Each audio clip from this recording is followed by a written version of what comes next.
Bismillahirrahmanirrahim. Assalamualaikum warahmatullahi wabarakatuh. Alhamdulillahirrahmanirrahim. Senang sekali pada saat ini kita bisa hadir di tempat ini dalam rangka sebuah kegiatan diskusi terbatas yang digelar oleh komunitas tenda siar NTB bekerjasama dengan channel TV streaming Jamaah TV dan media online Mataram Radio.com, Good News for All. Ya, acaranya dibahas ngopi dan ngobrol hangat pada saat ini.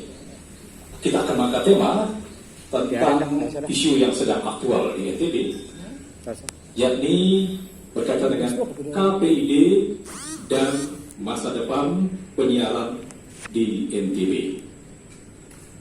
Baiklah, alhamdulillah di tengah-tengah kita telah hadir narasumber-narasumber yang insya Allah akan menyampaikan paparan-paparan pandangan-pandangan beliau tentang tema yang kita angkat pada saat ini. Saya langsung memperkenalkan yang pertama Bapak Dr.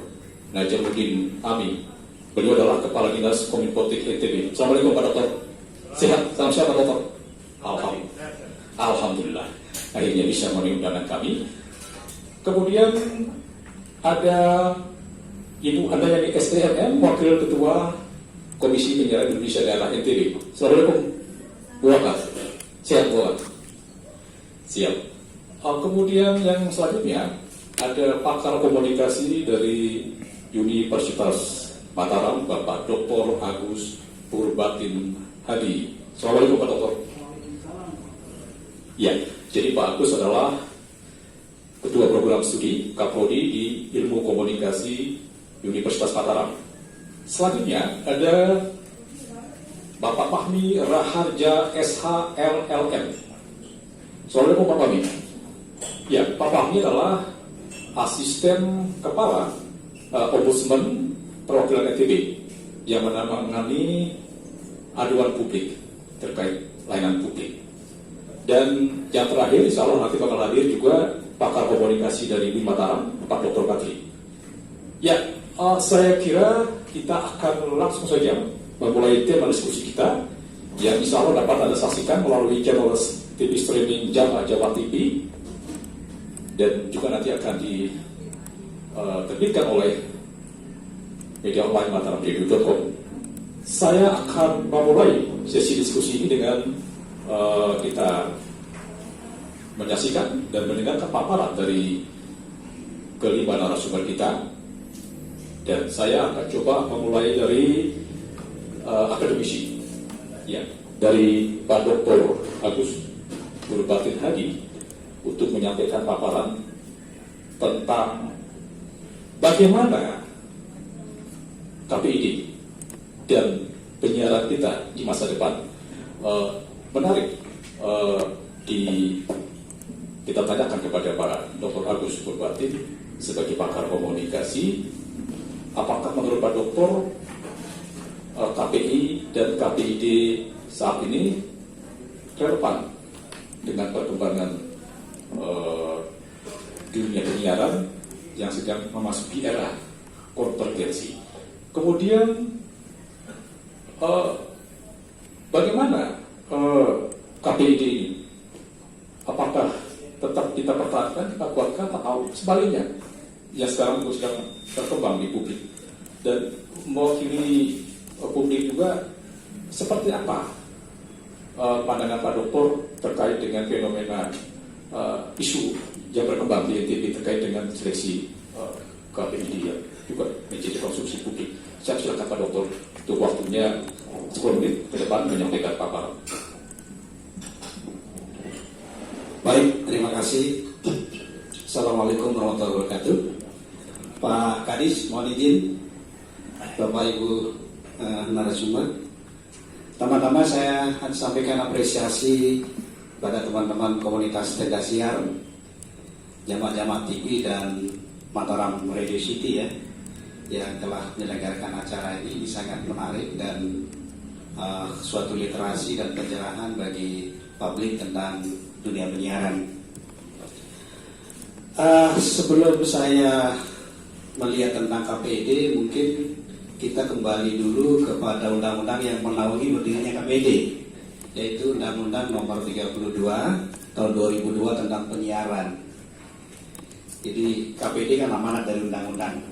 Nah, undang-undang ini sendiri sudah hampir 20 tahun ya, dan perkembangan teknologi informasi dan berbagai perkembangan terakhir begitu, sepertinya undang-undang ini sudah saatnya direvisi.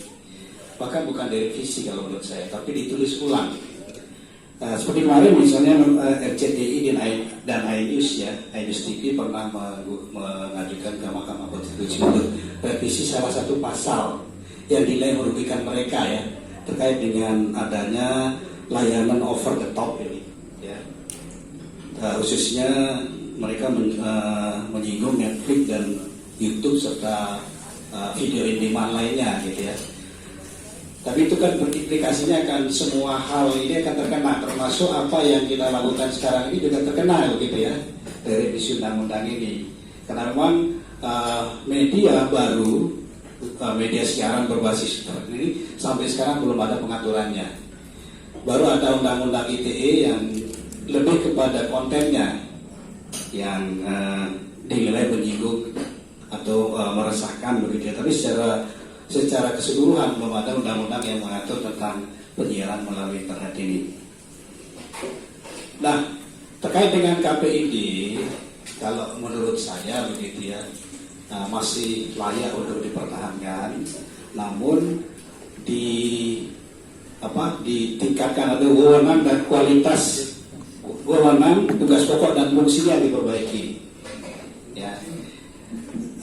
Terlebih nanti kalau seandainya undang-undang baru ini juga terrealisir, tentu saja KPID baru ini ya juga akan mengikuti undang-undang yang menaunginya. Nah, tapi memang saya melihat ya bahwa KPI dan KPID sampai sekarang ini belum maksimal menjalankan tugas pokok dan fungsinya. Ya, katakanlah seperti pengawasan televisi, siaran televisi ya. Kadang-kadang seperti ada kegamangan terhadap apa yang harus diawasi begitu ya. Kadang-kadang sampai ekstrimnya gambar kartun saja sampai di blur begitu ya, karena takut dituduh pornografi. Kemudian penggunaan frekuensi publik untuk kepentingan yang mungkin di luar kepentingan publik ya, seperti siaran langsung para tokoh yang menikah, melahirkan. Untung saja tidak malam pertama begitu ya, yang siaran langsung. Ini juga melukai hati publik karena frekuensi ini bukan milik personal begitu ya. Dan satu hal terkait juga dengan KPID adalah hampir 20 tahun undang-undang penyiaran ini, desentralisasi penyiaran belum bisa terlaksana sampai sekarang.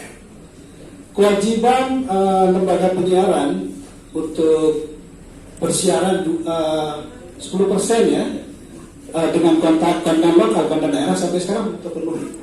Meskipun beberapa stasiun sudah membangun media lokal ya, siaran lokal, tapi belum terpenuhi. Nah, sehingga ini juga PR sebenarnya yang belum terselesaikan ya, termasuk penegakan himbauan dan larangan dan sebagainya yang tidak bisa memberikan paksaan gitu ya kepada kolaborasi media ini, sehingga ya akhirnya seperti itu banyak kritik untuk KPI yang muncul dari publik. Nah, persoalan lain yang akan datang ya adalah mulai tahun ini ya, itu digitalisasi sudah harus dilakukan. Ini sudah dimulai di daerah-daerah perbatasan, dan kita di DTP tahun 2021 ini juga harus full digital televisinya. Ya, mungkin persoalan siaran bisa diatasi dengan memberikan decoder itu ya kepada masyarakat jika bisa mengubah TV analog menjadi digital. Tapi kalau yang saya lihat dari persoalan untuk daerah Pak Sugri adalah kekhawatiran saya siaran televisi lokal akan kewalahan dengan adanya digitalisasi ini, karena mereka saya yakin akan kesulitan menyewa apa namanya kepada lembaga yang menjadi kanal ya. Ya kalau ITB kita tahu itu dipegang oleh kalau tidak salah oleh Metro TV dan SCTV ditambah TVRI sebagai ya seperti itu. Karena ya boleh dikatakan karena kita tidak berpihak terhadap televisi lokal, media lokal. Sebenarnya kalau menurut saya si televisi lokal kita ini itu hanya orang gila saja dalam tanda kutip ya, karena mereka karena hobi. Sementara pendapatan dan ini tidak banyak, apalagi penonton sudah mulai meninggalkan televisi. Nah itu tentang itu. Jadi menurut saya tetap bisa diperhatikan karena memang harus ada lembaga yang mengawasi. Cuma tugas pokok, fungsi dan perannya yang perlu diperbaiki. Nah kemudian terkait dengan seleksi KPID yang tahun ini ya, yang saya rasa ini kalau pengamatan saya tidak semulus tahun sebelumnya Pak ya. Ya banyak penundaan dan mungkin saya membaca juga ada polemik di DPR sendiri ya yang merasa keberatan terhadap proses seleksi gitu. Dan ya saya tidak, kalau secara prosesnya saya tidak mengikuti banyak Pak, tapi harapan saya bagaimanapun karena ini adalah lembaga publik ya, tentu saja proses seleksi harus dilaksanakan secara adil ya, transparan dan memunculkan orang-orang yang kompeten. Cuma memang salah satu kritik saya dengan lembaga-lembaga publik di ITB ya, KPI, KPID dan sebagainya itu kalau orang Jakarta bilang F4 ya, lu lagi, jadi yang berkompetisi di situ saja orangnya. Sekarang di KPI, besok dia KIP, KIPD gitu ya, sekarang KPID, besok KIPD dan sebagainya. Ya kita lihat saja dari 20 calon ini, itu hampir sebagian besar itu wajah-wajah lama gitu ya, yang sudah pernah di lembaga-lembaga sebelumnya. Nah sehingga memang upaya-upaya untuk meningkatkan kualitas dan kompetensi para komisioner kita ini yang perlu kita terus tingkatkan. Dan kita berharap untuk bisa menghasilkan komisioner yang terbaik, yang inovatif dan berpihak terhadap lembaga penyiaran lokal kita. Karena kalau pengawasan, saya kira tidak banyak temuan kalau siaran daerah ya. Yang banyak itu kan yang dari televisi nasional. Ya. Saya kira itu yang bisa saya sampaikan. Terima kasih. Assalamualaikum warahmatullahi wabarakatuh. Iya, sebelum saya beralih ke narasumber yang lain, saya ingin mengkonfirmasi ke Pak Dokter, bagaimana meyakinkan, memastikan publik bisa ikut terlibat dalam proses-proses seperti tadi yang diharapkan oleh Pak Dokter, seleksi ini bisa dikawal dengan baik oleh publik yang sedang berjalan. Oke, kuncinya sebenarnya adalah ya seleksi itu partisipatif, melibatkan publik. Nah ini yang tidak saya lihat tahun ini Pak. Tahun-tahun sebelum kita periode sebelumnya kalau tidak salah ada uji publiknya. Sekarang ini sepertinya langsung akan diseleksi oleh DPR minggu depan kalau tidak salah. Tidak ada dilontarkan kepada publik tentang tokoh atau calon-calon komisioner ini, meskipun di media sudah diumumkan orang-orangnya, gitu, tapi tidak ada mekanisme di publik. Saya kira itu. Dan ya pelibatan tim seleksi juga mungkin Pak ya, itu juga paling tidak saya lihat tidak ada yang mewakili media penyiaran maupun mewakili akademisi yang bergerak di komunikasi. Ada akademisi tapi lebih ke arah hukum kalau tidak salah yang saya dari personil seleksinya itu. Kira-kira itu Pak. Ya, sementara demikian paparan dari Pak Dr. Agus Purwati, nanti kita beri aplaus untuk beliau.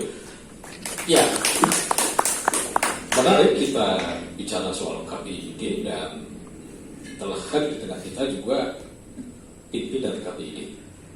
Ibu Anda yang wakil ketua KPID yang saya perhatikan salah satu komisioner yang tidak ikut serta dalam proses seleksi kali ini. Saya tidak paham kenapa Bu Waka tidak ikut, atau karena tadi menyambung apa yang dikatakan oleh Pak Dokter, tidak ingin istilah bahasa Betawinya lo lagi gitu ya Pak Dokter. Ini menarik ini. Kita tanyakan ke Bu Waka. Dan ada pertanyaan menarik yang saya ingin tanyakan kepada Bu Waka sekaligus mengkonfirmasi apa yang disampaikan oleh Pak Dr. Agus soal apa sih torehan dan capaian paling berkesan bagi KPID TV dalam 3 tahun terakhir ini. Apakah benar tidak banyak temuan-temuan seperti tadi disampaikan oleh Pak Dokter? Terus kalau memang demikian, apa persoalan mendasar dan kendala yang dihadapi oleh kawan-kawan dalam menjalankan program? Karena memang saya akui KPID periode ini banyak mendapat musibah, Pak Dokter. Baru terbentuk ada bencana alam, gempa bumi di tahun 2015, ingat betul. Kemudian tahun 2011 ditambah bencana non alam, pandemi COVID-19. Nah, ini menarik, kita ingin dengarkan dari Bu Waka, termasuk tantangan terberat yang dihadapi oleh komisioner ke depan. Saya silakan Bu Waka untuk 10 menit ke depan. Izin Pak Kadis. Baik, Assalamualaikum warahmatullahi wabarakatuh. Alhamdulillah kesempatan sore hari ini kami dan KPID diundang pada forum ini. Terima kasih saya ucapkan pada Pak Supri dan kawan-kawan Jemaah TV, kemudian Pak Mario dan Indonesia yang sudah menginisiasi acara ini. Baik, tadi pertanyaannya borongan kayaknya masih punya. Ya, baik, menyambung tadi apa yang disampaikan oleh Pak Dr. Agus.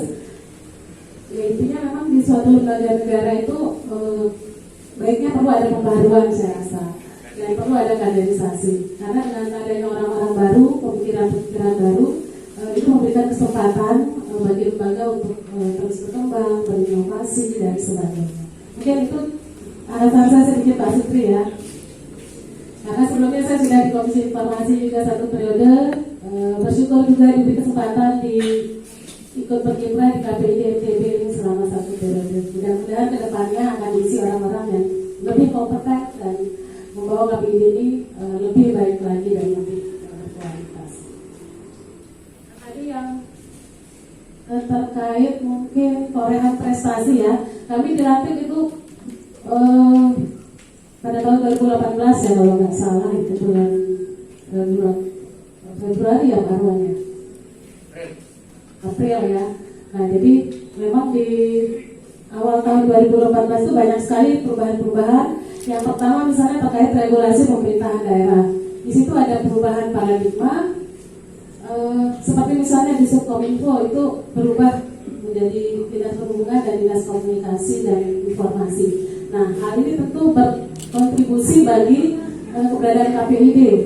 Karena sebelumnya itu KPID formatnya UPT ya di provinsi Pak Supri ya, di Pak Supri dan kawan-kawan.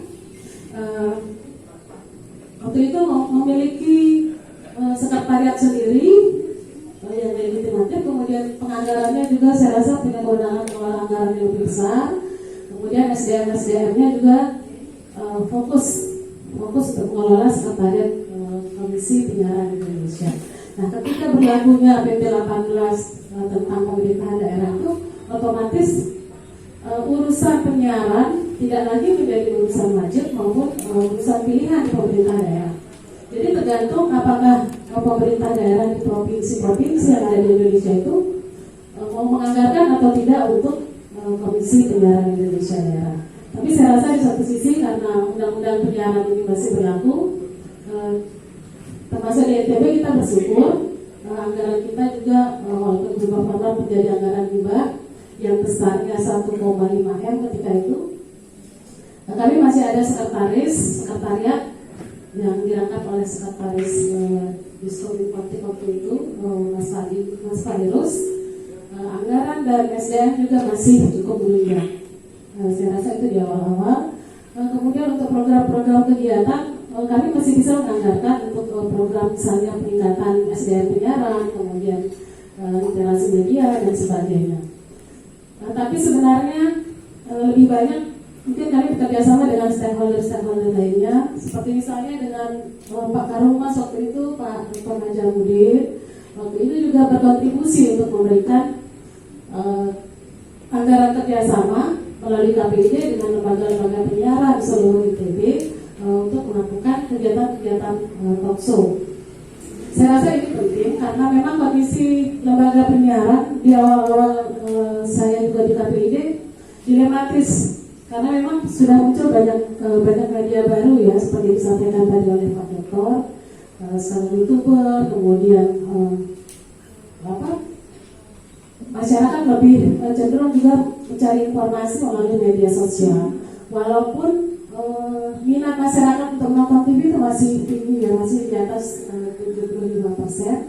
Ini artinya sebenarnya pemenuhan informasi dari lembaga penyiaran televisi dan radio itu masih besar. Di satu sisi kendala dari teman-teman lembaga penyiaran, saya rasa kesulitan mereka untuk berkonvergensi, Pak Sukri ya.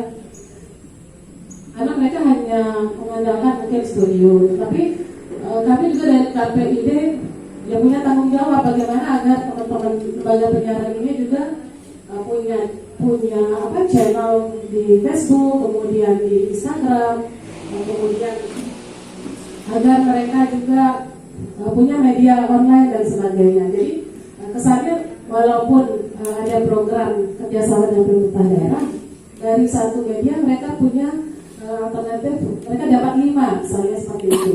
Nah itu yang kami tawarkan ke pemerintah provinsi agar bisa terus menjalin kerjasama dengan teman-teman radio dan juga televisi. Kemudian dari fungsi pengawasan ya, kalau tadi mungkin Pak Agus juga mengkhawatirkan sebenarnya apa sih peran pengawasan KPID? Ya di satu sisi yang pertama mungkin keberadaan pengawas siaran kita ya, pemantau siaran yang ada di KPID saat ini yang ada di kantor 5 orang. Kemudian 1 orang kami tempatkan juga di Lombok Tengah. Nah kendalanya selama ini dari era Pak Sukri itu nggak ada pemantau yang ditempatkan di Pulau Sumbawa. Jadi teman-teman yang mungkin lembaga penyiaran di Pulau Sumbawa di satu sisi merasa wah ini nggak adil nih. Yang di Lombok mungkin ya, kok kami saja sih yang diawasi. Gitu. Nah ini mungkin kendala yang kedepannya juga termasuk komisioner selanjutnya untuk agar adanya pemantau di Pulau Sumbawa. Kemudian selain itu terkait mungkin transisi digitalisasi ya, saya rasa memang nanti mau tidak mau di NTB 2002 kita harus ASO ya, analog switch off. Kondisinya adalah ya memang di satu sisi ada teman-teman lembaga penyiaran lokal yang merasa dikorbankan karena sudah investasi misalnya investasi yang besar ya untuk pemancar dan sebagainya. Nah ini tidak dimanfaatkan, agak sulit dimanfaatkan karena tadi dari pemerintah Kemenkominfo sendiri sudah menunjuk ya SCTV dan Metro tadi sebagai pemegang fungsi NTB dan juga DPRI. Dan kalau untuk tarif, sebagaimana kegiatan kita yang di Diskominfotik yang diinisiasi oleh Pak Kadis, itu dari TVRI sudah menyampaikan ada standar harga yang akan diterapkan pada pembeli MUX nantinya. Kalau nggak salah di Mataram mulai dari 15 juta sampai di Lombok Timur itu 25 juta per bulan. Nah ini merupakan harga ya yang ditawarkan oleh TVRI. Dan kalaupun nanti mungkin ada lembaga penyiaran yang tidak membeli MUX, di satu sisi ya tentu alternatifnya mereka juga harus mungkin bisa melalui lembaga penyiaran satelit mungkin nantinya, tapi tentu dengan standar harga tertentu yang konsekuensinya mereka harus hitung lagi kosnya apakah memang menguntungkan nggak di ITB. Mungkin terkait dengan digitalisasi. Di satu sisi KPID ITB periode 2018 ini cukup menumbuhkan juga lembaga-lembaga penyiaran baru, ada sekitar 10 atau 11 lembaga penyiaran radio baru di era kami yang ngurus perizinan, termasuk ada 2 lembaga penyiaran berlangganan yaitu Akti dan Mataram Vision yang sudah berdiri di kurun waktu 2020 sampai 2021. Saya rasa itu masih penyiaran di Nusa Tenggara Barat yang kedepannya Ya saya rasa keluhan lembaga penyiaran tetap masih akan sama ya, terkait apakah mereka mampu untuk bersaing dengan media-media baru dan kemudian nanti adaptasi ke digitalisasi. Artinya kan kanal-kanal TV kita itu akan dipenuhi oleh channel-channel program-program siaran yang kaya sekali, baik dari berbagai segmen yang mungkin humor, kemudian horor, kemudian atau drama dan sebagainya. Nah, tanggung jawab kedepannya apakah nanti komisioner lembaga penyiaran ini mampu menerapkan sistem pengawasan yang efektif agar keberadaan channel-channel yang sangat banyak nantinya mampu menjamin atau melindungi masyarakat kita dari konten-konten negatif, konten-konten yang tidak bermanfaat. Nah, itu saya rasa dulu mungkin Pak Sutri. Baik, terima kasih. Assalamualaikum warahmatullahi wabarakatuh. Iya, sebelum saya beralih ke Pak Kadis, ini menarik ini. Tadi dari KPID menyebutkan ada tambahan 10 lembaga penyiaran baru ya.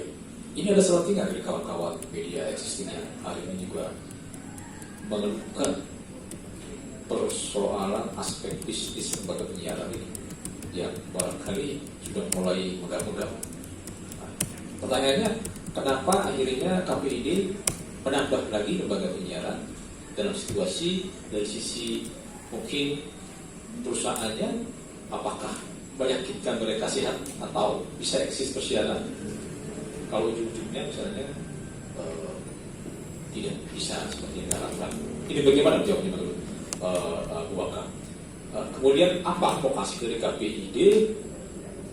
Tadi juga keluhan dari Pak Dr. Agus soal digitalisasi penyiaran ini yang kemungkinan akan membuat teman-teman TV lokal ini satu-satu mungkin tidak bisa hidup karena persoalan break-even point dan sebagainya, menyewa channel sebulan dengan harga yang fantastis di tengah kondisi pandemi COVID yang kita juga belum tahu kapan berakhirnya, mungkin nanti bisa langsung dielaborasi oleh pemerintah daerah. Dan ini dari KPID apa asesmen yang sejauh ini diupayakan untuk kawan-kawan media agar mereka juga bisa tumbuh ya. Silakan Bu Baka. Baik, Pak Sutri dan teman-teman.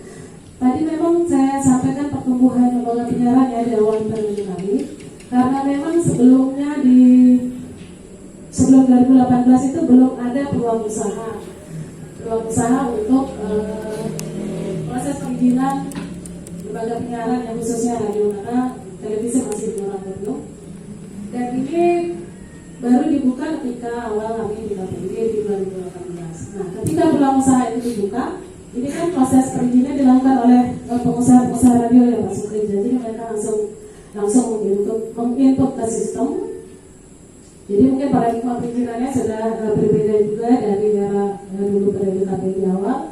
Di era kami 2018 itu sudah berlaku sistem SIM-P3 ya. Jadi yang berbasis IT, di mana lembaga penyiaran itu bisa mengikut langsung proses pendaftaran, kemudian input data-data terkait akta perusahaan, kemudian aspek teknis, aspek bisnis, manajemen dan sebagainya.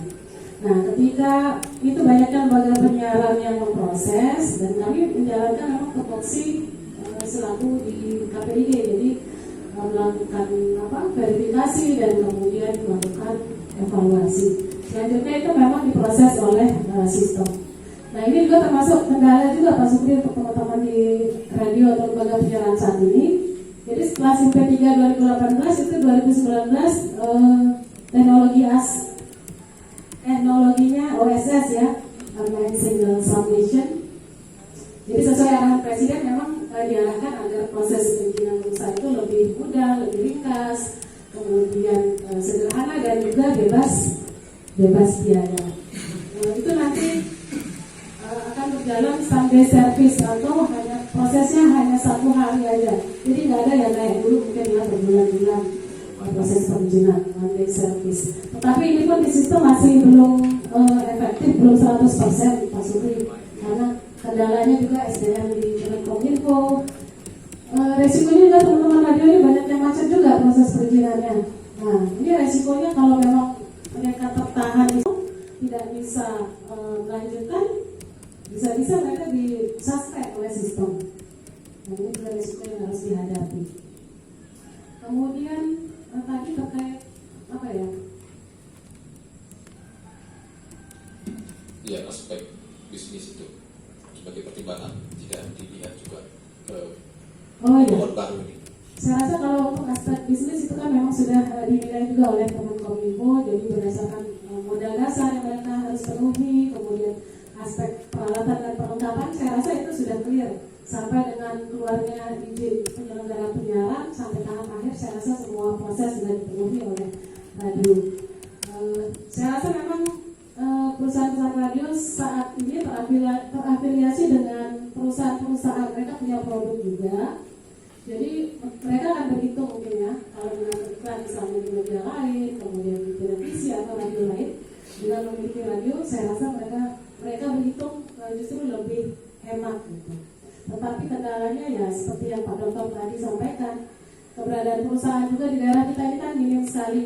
Mereka sulit sekali saat ini untuk mendapatkan iklan, apalagi di tengah kondisi bencana dan COVID. Itu keluhan-keluhan yang memang saat ini kita dengarkan. Tidak ada lagi mungkin orderan iklan yang bisa mereka tayangkan.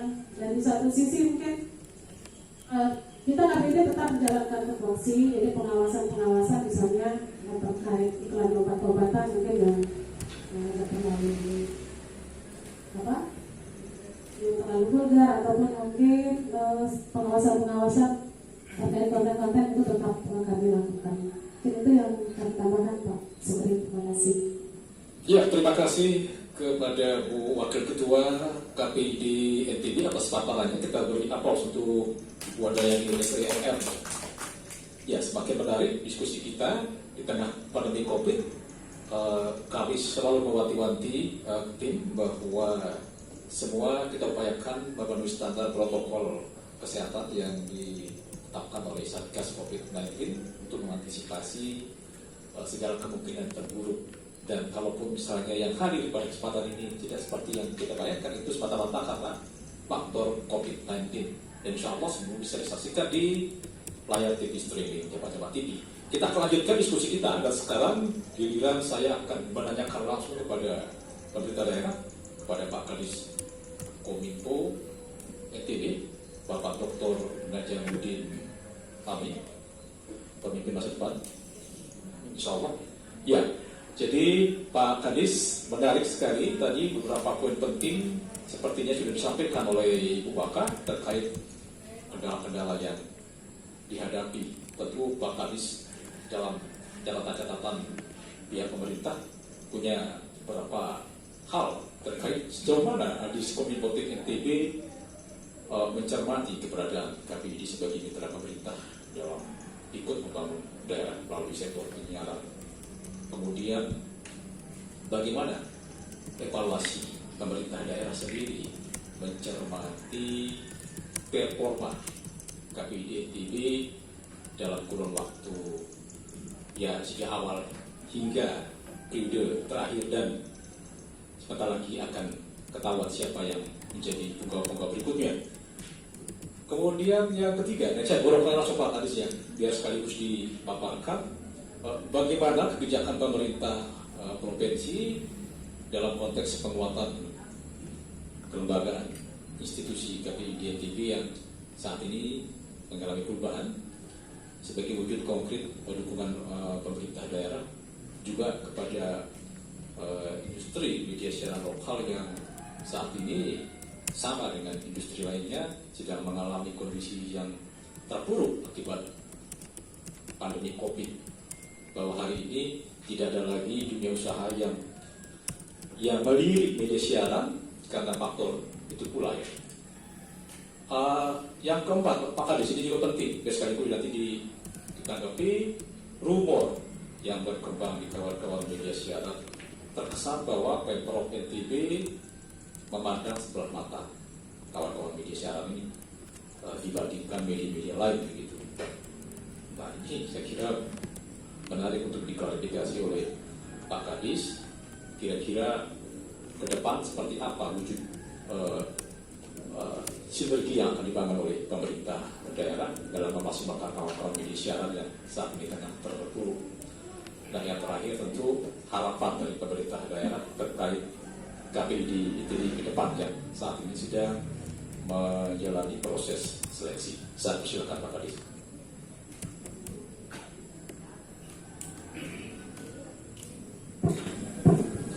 Ya, terima kasih. Assalamualaikum warahmatullahi wabarakatuh. Bang Supri, teman yang sama-sama kita hormati selaku moderator sekaligus host dari acara ini, Bu Ketua KPID, Dr. Edith yang sama-sama kita hormati. Apa kabar Bang Anhar, nggak sampai sini? Udah 2 kali kita ketemu diwakili terus. Di acara di Kemenpan ini juga kita ketemu ya. Terima kasih. Yang pertama tentu kita sudah diberikan kesempatan untuk hadir di tempat ini. Saya terus terang tidak berani tidak hadir karena ada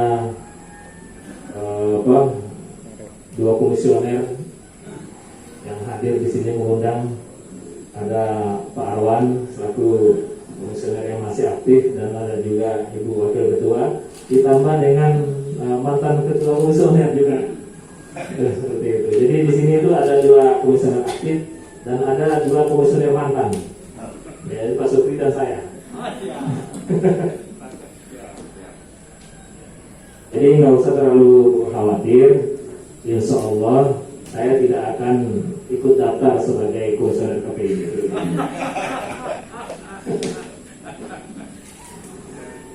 Dulu kalau daftar di komisioner KI dulu itu betul-betul karena alasannya itu bukan karena alasan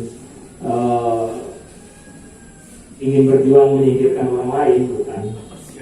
Tetapi dulu itu benar-benar karena alasan yang betul-betul sangat idealis. Nah, kalau sudah kita berbicara begini, Pak Dr. Agus Permatin pasti senang. Ini pertanyaannya ini ada 6 saya catat. Tadi Dr. Agus 3, Ibu ada 3 gitu. Jadi beranaknya ada 1, ini langsung 6 deh kasih. Iya. Kalau bisa nanti dari ombudsman yang jawab sisanya. Saya menjawab 1 ya. Saya menjawab dari yang paling terakhir dulu.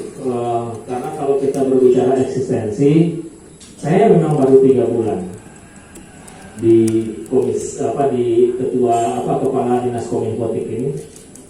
Tetapi saya mengikuti Bang Supri dan teman-teman sudah sangat lama. Jadi walaupun tidak dalam fungsi sebagai kepala dinas yang merupakan mitra dari KPID, tentu kita bergumul juga di dalam ruang-ruang publik yang berbeda, tetapi kita masih bisa saling mengintip peran kita masing-masing, apa yang sudah kita lakukan, apa yang sedang kita ikhtiarkan, seperti itu.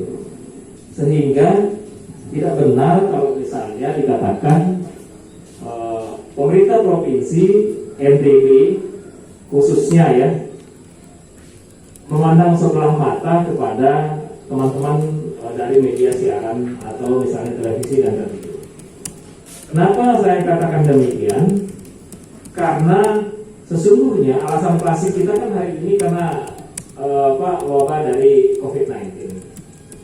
Tapi kalau kita merujuk ke belakang, kita tarik ke flashback misalnya ke belakang kemarin sebelum ada COVID dan seterusnya, sesungguhnya kita melihat bahwa teman-teman dari media televisi, kemudian radio atau media elektronik secara umum ini, mereka memiliki daya juang yang juga sangat luar biasa.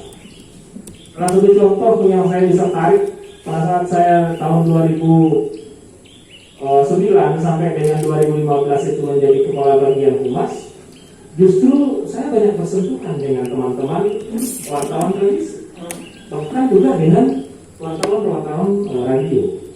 Kenapa? Karena memang kondisi saat itu dunia media sosial mungkin tidak terlalu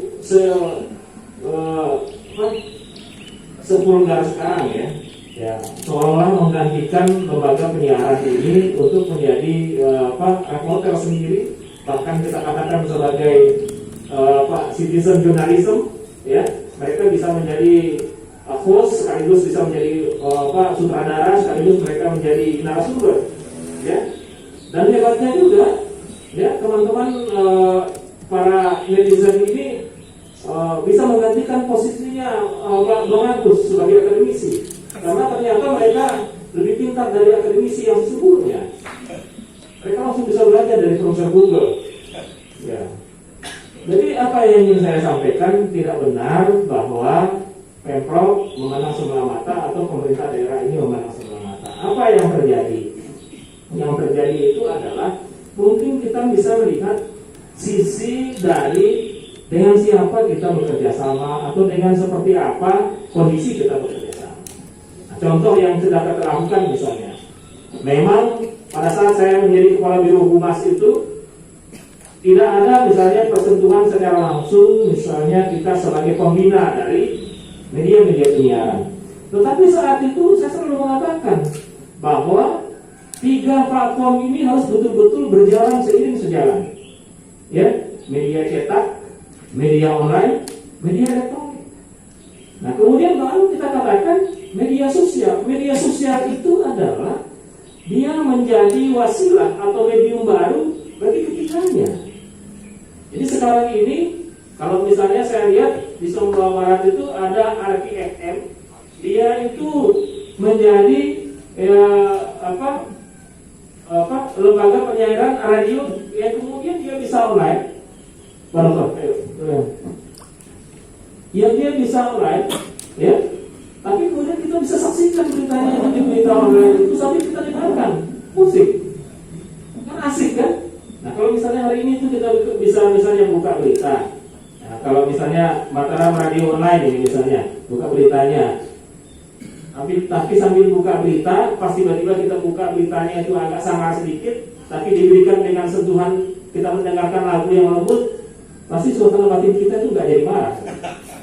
Apalagi saya kalau misalnya setiap hari itu mood itu tergantung kepada apa yang menjadi headline news dari media-media lokal, media cetak yang hari ini. Pada saat kemudian kita disuguhkan dengan radio bikin berita online, tetapi lagunya itu menyejukkan hati, pasti kita itu akan berubah pikiran, oh ternyata enak juga kita baca beritanya. Nah, tinggal sekarang seperti apa daya juang kita untuk menggunakan platform media sosial dari ketiganya itu. Apa yang terjadi berikutnya yang saya lihat? Dulu pada saat setahun 2 tahun yang lewat ini, teman-teman media cetak mengatakan bahwa kita sekarang ini sudah terkalahkan dengan media online. Hari ini, kalau belum naik berita itu ke media cetak, ya, kemudian yang dipublis di online, kemudian dipublis lewat media sosial, orang belum yakin. Nah, ini kan belum naik di koran. Jadi seperti itu. Sama halnya seperti misalnya sekarang ini, orang bisa live dia di media sosialnya. Tingkat kecerdasan orang itu semakin bijak dan semakin sehat, semakin cerdas dia itu dari media sosial. Pada saat mereka itu menerima informasi atau membaca berita itu yang dia itu ada di media sosial, dia akan lihat ini dari TV mana ya? Dia akan lihat. Nah, kalau kita bisa menciptakan media televisi lokal kita itu yang kredibel, yang dia cakap, yang dia bagus tayangannya, kontennya kemudian dia diklasifikasikan sedemikian rupa, ya, pasti kemudian akan mendapatkan kepada kepercayaan yang ada. Nah, pemerintah ini tentu ingin bekerja sama dengan media-media yang memiliki trust yang baik di tengah-tengah masyarakat. Jadi jangan salah ini Pak Supri, ini Bang Supri.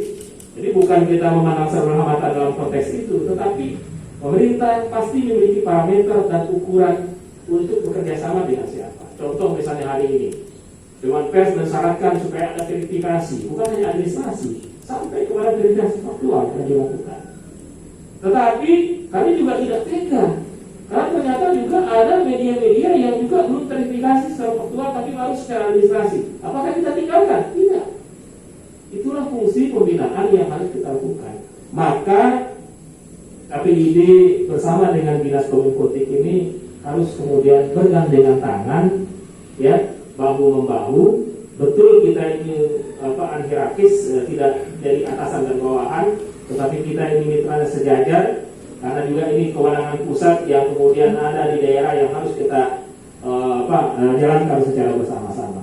Dan oleh karenanya kebijakan pemerintah Provinsi Nusa Tenggara Barat untuk penguatan kelembagaan dari KPID terkait dengan pengawasan kita untuk lembaga-lembaga penyiaran ini, saya selalu katakan kepada Mbak Anda dan teman-teman yang lain, kalau misalnya sekarang itu kita mengintervensi anggaran untuk dana hibah dan seterusnya, oke, tidak ada masalah.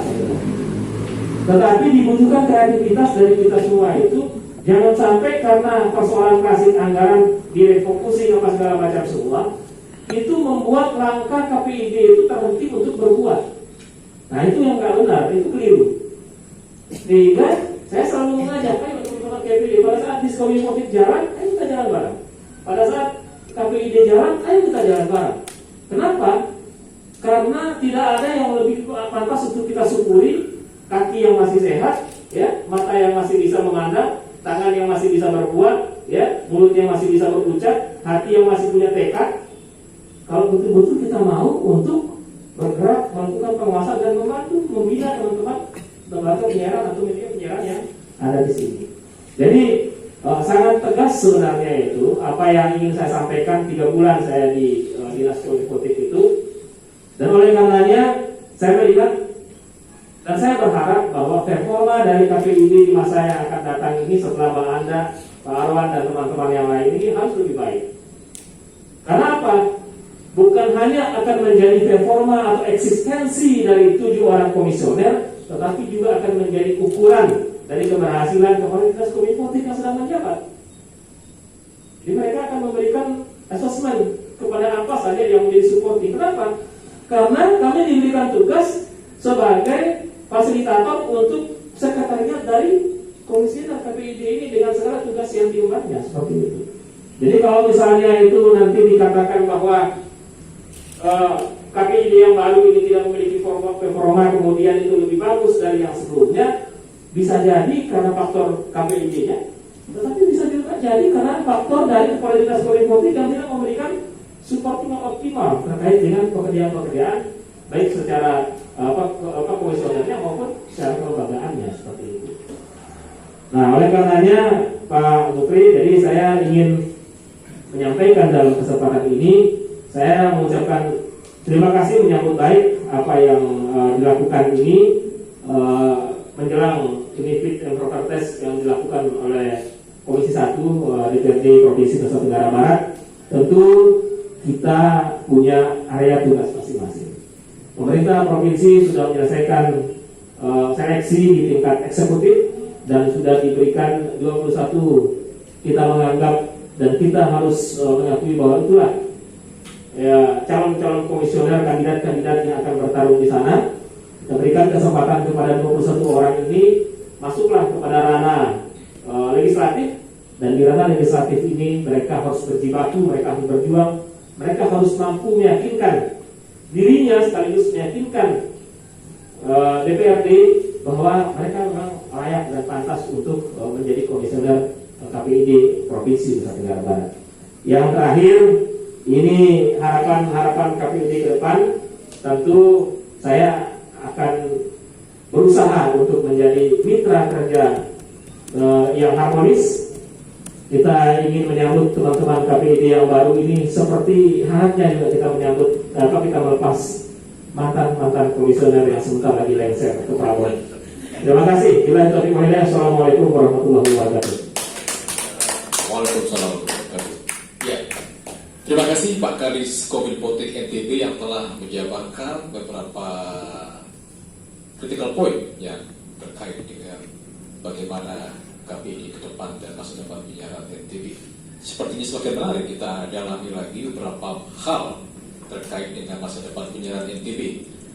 Mungkin sebelum saya akan beralih ke Ombudsman yang saat ini sedang melakukan penelitian terkait adanya dugaan-dugaan yang mungkin bagaimana kebenarannya nanti kita akan minta dari Ombudsman. Tapi akan semakin lebih kaya lagi kita memahami seperti apa masa depan penyiaran Indonesia dan NTB ke depan, termasuk KPID sendiri.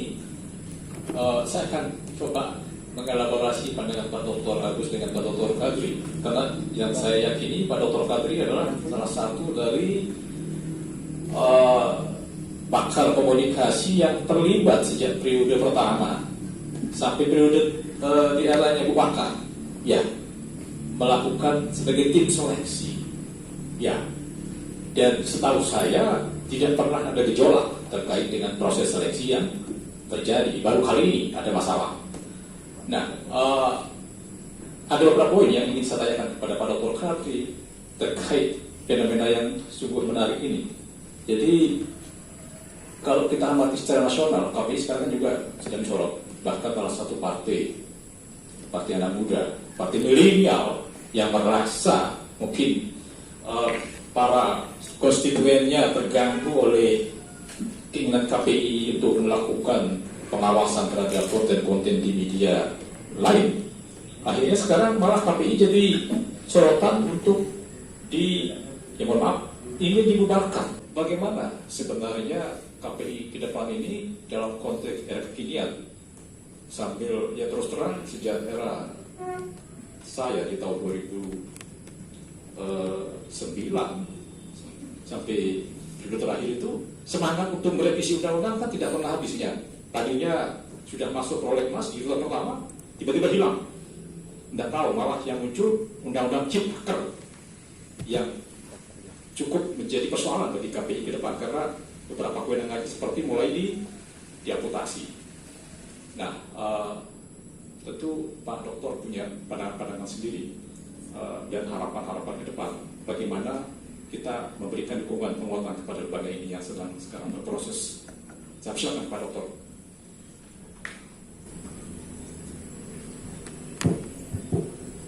Terima kasih Pak. Assalamualaikum warahmatullahi wabarakatuh. Selamat sore, selamat datang untuk semua. Kadis Infotik yang saya hormati, hari teman-teman narasumber yang lain, Bram dari Ombudsman, Pak Dayani, mungkin itu lagi Pak Dayani. Ya, forum yang menarik, saya ucapkan terima kasih atas kesempatan ini. Kalau pertanyaan awalnya adalah apakah eksistensi komisi penyiaran ini masih dianggap penting, saya kira sangat penting.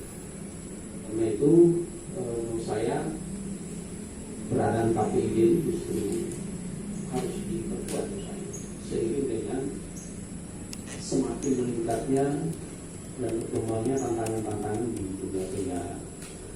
Apalagi sekarang sedang berlangsung ya proses transformasi analog ke digital atau analog switch off gitu ya. So, yang mengharuskan eksistensi KPI itu sebenarnya baik di level nasional maupun di daerah. Nah, karena pentingnya keberadaan teman-teman komisioner dan perangkat-perangkatnya secara kelembagaan dan munculnya tantangan-tantangan yang lebih menantang lagi dalam konteks dunia penyiaran, maka yang paling penting menurut saya adalah bagaimana teman-teman KPI ini terus meningkatkan kinerjanya dalam melakukan terobosan-terobosan baik di tingkat kebijakan ya, di level nasional maupun di lokal untuk menyesuaikan dengan perkembangan teknologi penyiaran, termasuk di dalamnya adalah analog switch off. Oleh karena itu yang menjadi tugas berat teman-teman KPI sekarang adalah bagaimana menyiapkan ya, di tengah belum finalnya proses ini. Saya kira tidak ada masalah kalau ketiga SPS itu juga harus disesuaikan dengan bagaimana perkembangan transformasi analog ke digital. Nah ini juga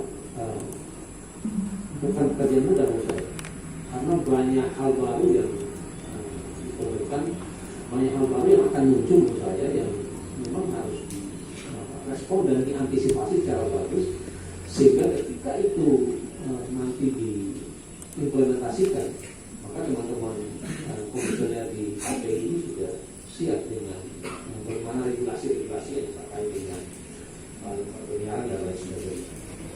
Nah, masih dalam konteks tentunya eksistensi KPI dan KPID menurut saya, maka yang paling penting juga adalah bagaimana perangkat-perangkat pengawasan dan berbagai tupoksi yang berbagai hal-hal yang mendukung tupoksi KPI itu juga harus direvitalisasi.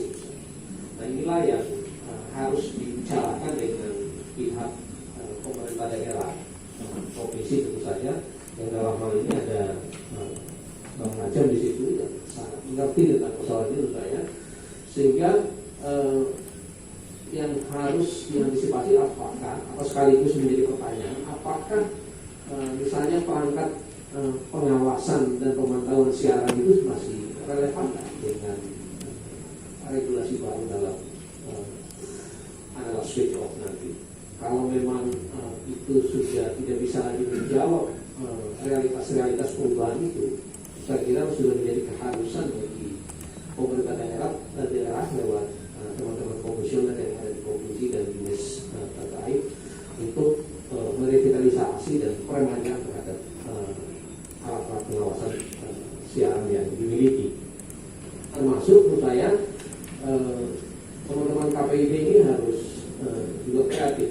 Makanya ini tantangan menurut saya, kaitannya dengan apa yang ditanyakan Bung Rey tentang bagaimana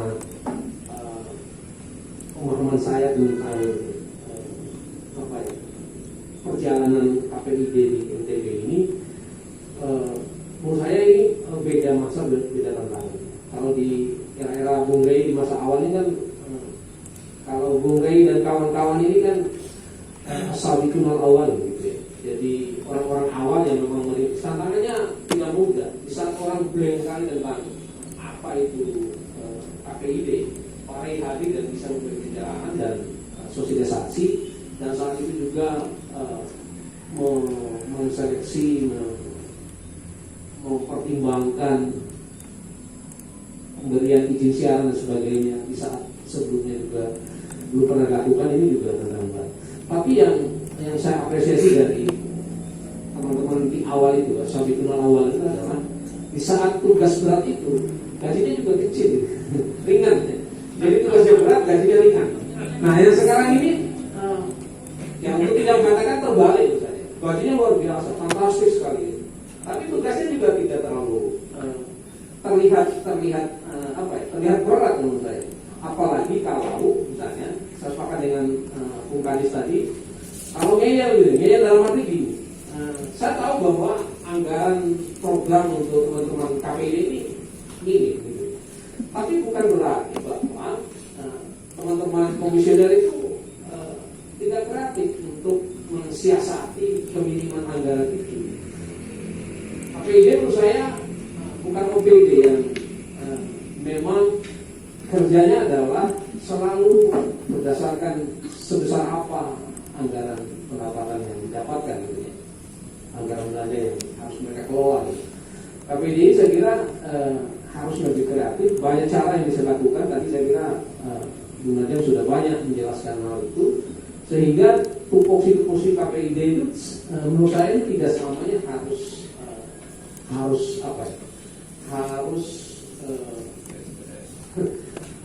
depend on APBD gitu ya. Jadi bisa kreatif saya kira. Apalagi ini kan ada program-program yang tugas-tugas yang bisa dilaksanakan juga tanpa sumber anggaran yang besar juga kan salah. Misalnya bagaimana membangun kerjasama, bagaimana mendorong partisipasi publik dengan bersama-sama dengan OPD yang terkait, saya kira bisa dilakukan ya. Nah, oleh karena itu menurut saya sekali lagi eksistensi KPID tetap harus hadir ya, karena dia adalah penjaga negara dalam kemanusiaan terkait dengan proses seleksi sekarang ya. Kalau saya lihat cukup dinamis ya. Karena faktornya apa ya? Saya melihat gini. Kalau di masa awal itu orang belum terlalu care. Bahkan orang mungkin menganggap hal yang sepele tentang KPI. Nggak tahu lah. Jangan-jangan Pak Rey baru karena banyak orang nggak tahu. Sehingga kompetitornya juga kurang kan gitu kan.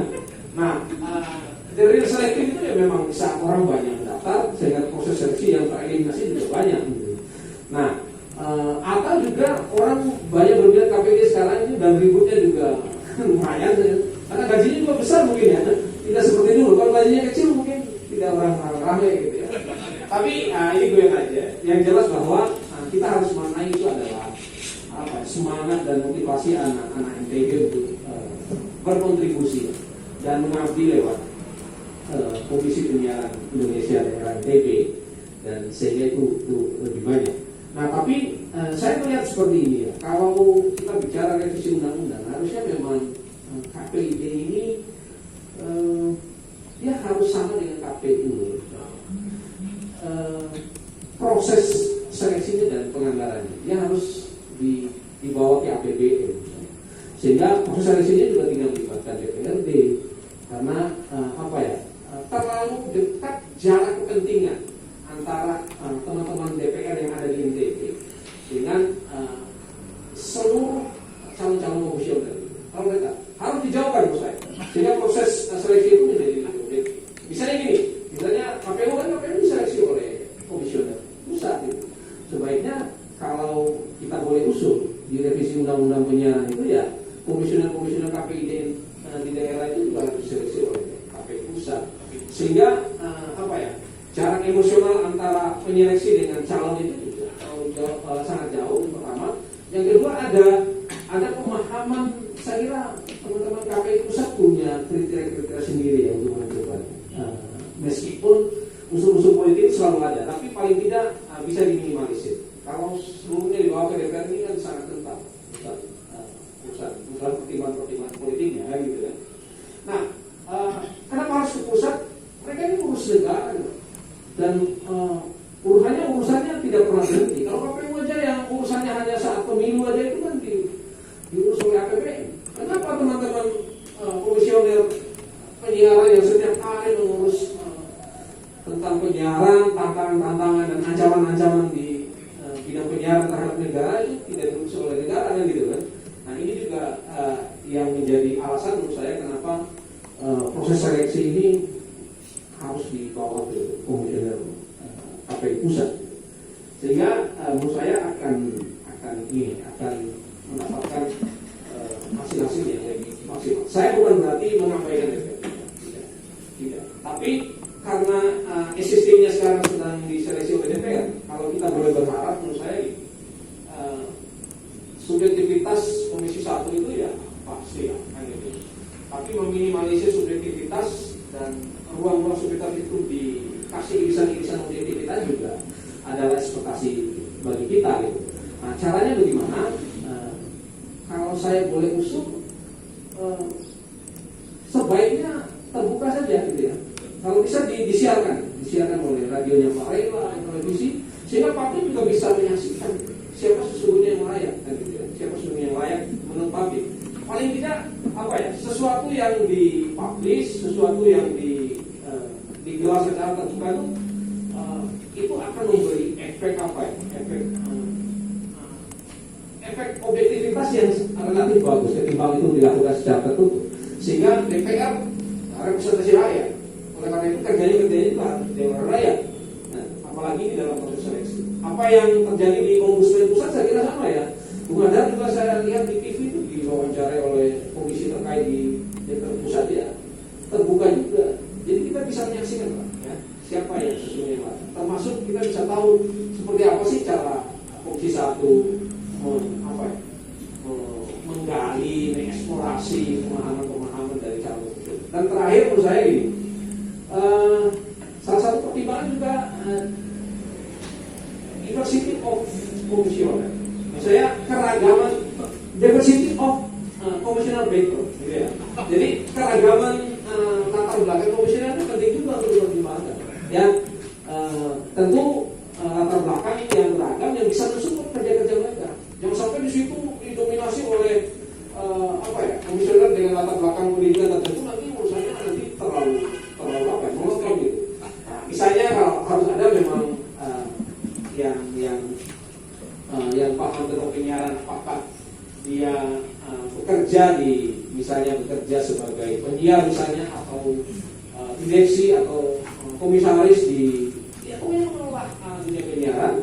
Ada juga mungkin akademisi yang paham tentang ilmu penyiaran dan sebagainya. Ada juga mungkin yang paham tentang hukum atau apa. Pokoknya ada diversity komisioner background. Saya kira itu Pak Ray ya untuk pengantarnya. Terima kasih. Ya, kita beri aplaus sebelum Pak Dr. Kadri. Ini semakin menarik, semakin sore ya. Dan perlu kita elaborasi berapa harapan dari Pak Kadis soal uji terbuka ini. Saya bayangkan sekarang dari NTB sedang mengikuti kompetisi Liga Dangdut Indonesia. Walaupun itu voting yang menentukan, tapi kita sangat suka melihat penampilan idola kita. Walaupun mungkin belum tentu dia juara gitu. Nah, ini kayak menarik. Nanti kita ingin tanyakan ke Pak Kadis apakah ada upaya ke arah sana. Karena ini bahkan lagi. Ya, sebelum kita elaborasi dengan Pak Dr. Agus juga yang tadi sebenarnya juga memberi catatan kritis. Kenapa di strategi kita kali ini tidak ada pakar komunikasi yang terlibat? Karena memang, mohon maaf Pak Dokter, di periode sebelum Pak Dr. Kadri juga bagian dari tim seleksi. Nah, nggak tahu kalau kali ini kenapa tidak. Ya. Nah, saya ingin berlanjut ke pembicara dari Ombudsman. Dan sejauh ini belum ada keterangan dari Ombudsman. Apakah aduan dari pihak yang merasa tidak menerima hasil tim sel, tim dari uji kompetensi itu bisa diproses. Kemudian menarik untuk dicermati kalau mengacu pada aturan yang dibuat oleh tim sel dari PKPI. Ya, saya kutip di sini PKPI nomor 2 tahun 2014 di pasal 24 disebutkan bahwa ada kewajiban DPR yang tadi disampaikan oleh Pak Dr. Agus bahwa seharusnya sebelum melakukan fit and proper DPR melaksanakan uji publik, mengumumkan 2 usul nama ini untuk dimintai pandangan masyarakat apakah ada yang kita masalah atau mungkin seperti tadi harapan Pak Dokter harus menjamin diversity of background itu. Ya, saya persilahkan dari Ombudsman untuk menyampaikan bagaimana perkembangan kasus aduan yang kita tangani terkait dengan sesi. Silakan Pak Pam. Baik, terima kasih. Assalamualaikum warahmatullahi wabarakatuh. Yang kami hormati bersama-sama moderator Bang Ray, Pak Kadis, Bu Aka, Pak Dr. Agus, Pak Dr. Kadri, dan pemirsa acara jamaah-jamaah TV di rumah dimanapun ada. Baik, terkait posisi Ombudsman terkait isu dalam proses seleksi calon komisioner KPI di daerah tahun 2021-2022 ini, memang Ombudsman sendiri banyak menerima konsultasi dari beberapa elemen masyarakat terkait masalah tersebut. Hanya saja yang terikot menjadi sebuah aduan di Ombudsman baru 1 laporan. Laporan ini juga diinisiasi oleh beberapa peserta yang dinyatakan tidak lulus proses seleksi. Akan tetapi dalam prosesnya untuk kita ketahui bersama-sama bahwa Ombudsman dalam bekerja tentu untuk taat kepada aturan internal, dalam hal ini Undang-Undang 37 tahun 2008 tentang Ombudsman. Di situ salah satu hal yang diatur adalah mengenai syarat kriteria laporan itu bisa ditindaklanjuti oleh Ombudsman. Saya singkat saja cerita bahwa laporan dari rekan-rekan ini singkatnya adalah belum dapat ditindaklanjuti oleh Ombudsman karena ada beberapa persyaratan yang belum dipenuhi oleh rekan-rekan yang melapor. Salah satunya adalah sebagaimana misal saya sebutkan dalam pasal 36 ayat 1 huruf B Undang-Undang 37 tahun 2008 bahwa pelapor itu disyaratkan untuk melakukan pengaduan atau penyampaian keluhan secara tertulis kepada instansi internal dulu, dalam hal ini DPRD provinsi.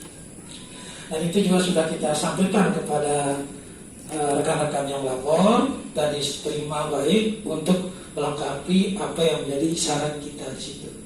Yang kedua adalah mengenai substansi yang dilaporkan. Tentu dalam hal ini Ombudsman dalam menilai sebuah laporan tentu harus berdasarkan bukti-bukti yang valid. Bukti-bukti yang valid ini kan barang tentu merujuk salah satunya misal karena Ombudsman dalam ranah administrasi pelayanan publik, bukti-bukti itu salah satunya dapat berupa surat dan lain sebagainya.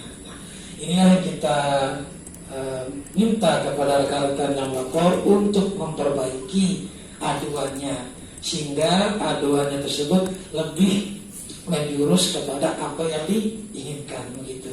Nah, itu juga sudah kita sampaikan secara lisan kepada pelapor begitu. Dan yang kedua terkait mengenai sebagaimana disebutkan Bang Rai di dalam peraturan KPI nomor 1 tahun 2014 tentang Komisi Penyiaran Indonesia, memang di dalam pasal 24 di situ ada mensyaratkan bahwa DPRD sebelum melakukan fit and proper test terlebih dahulu agar melakukan yang namanya uji publik. Silakan saja kalau memang itu menjadi bahan laporan, tentu dalam hal ini Ombudsman siap menerima itu. Karena apa?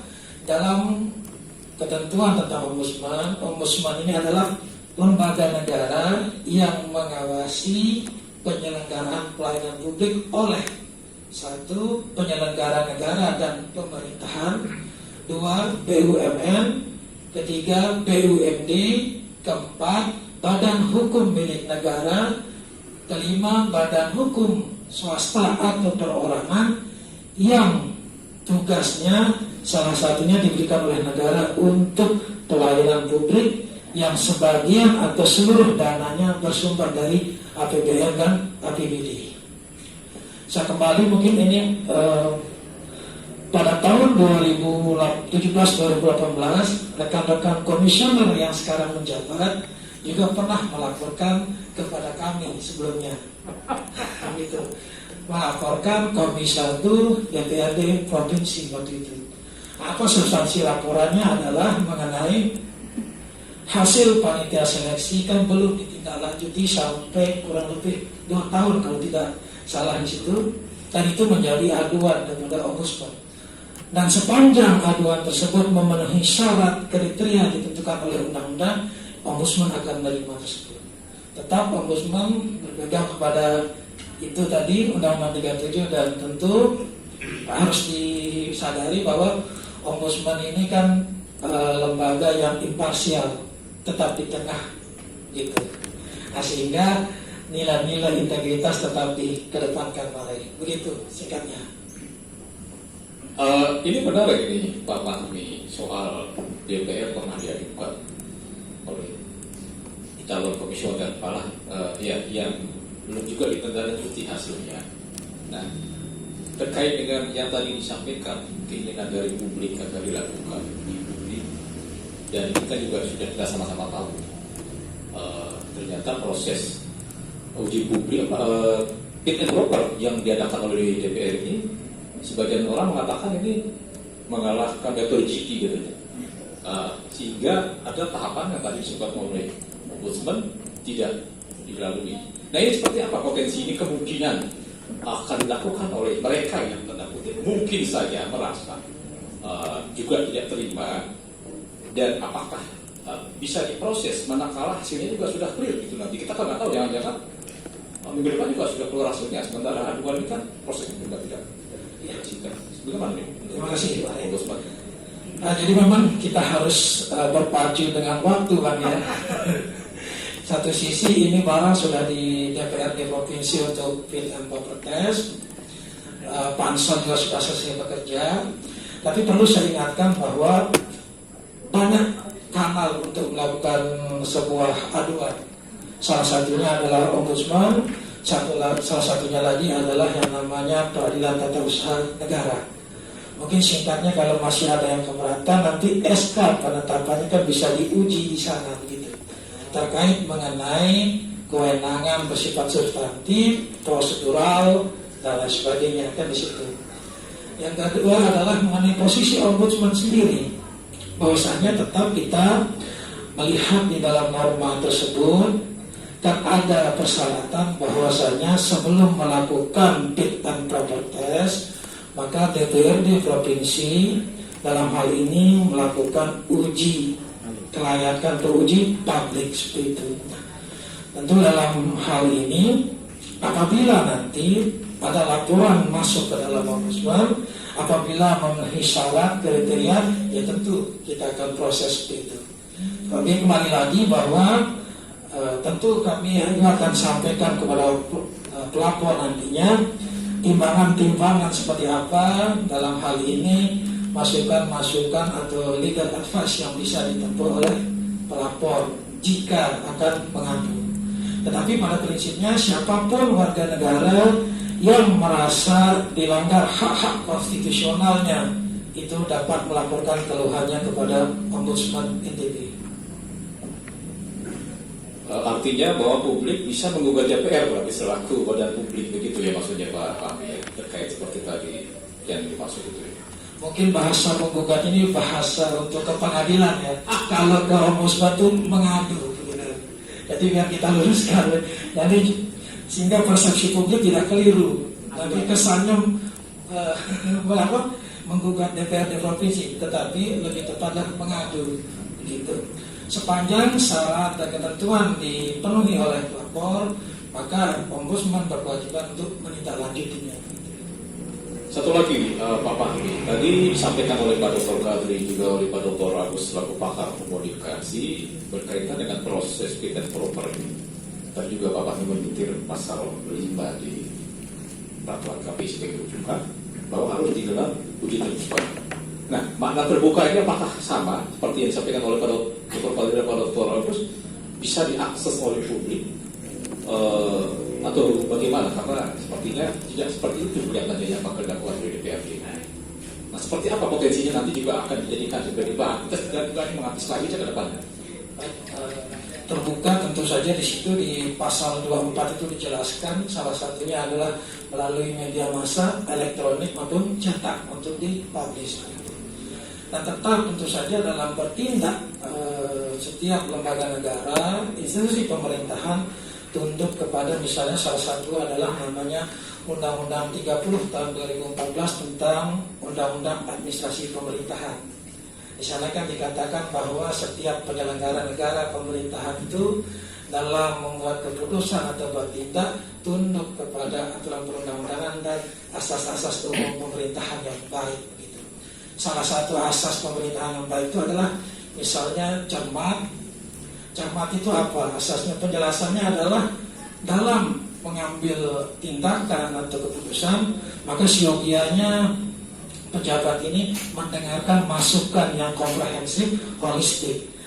Dan salah satu cara saya kira untuk teman-teman di DPRD untuk memperoleh masukan yang komprehensif dan di situ terpenuhnya partisipasi masyarakat, ya tentu melalui uji publik sebagaimana diamanatkan pasal 24 ayat 1 dan 2 peraturan KPI nomor 1 tahun 2014.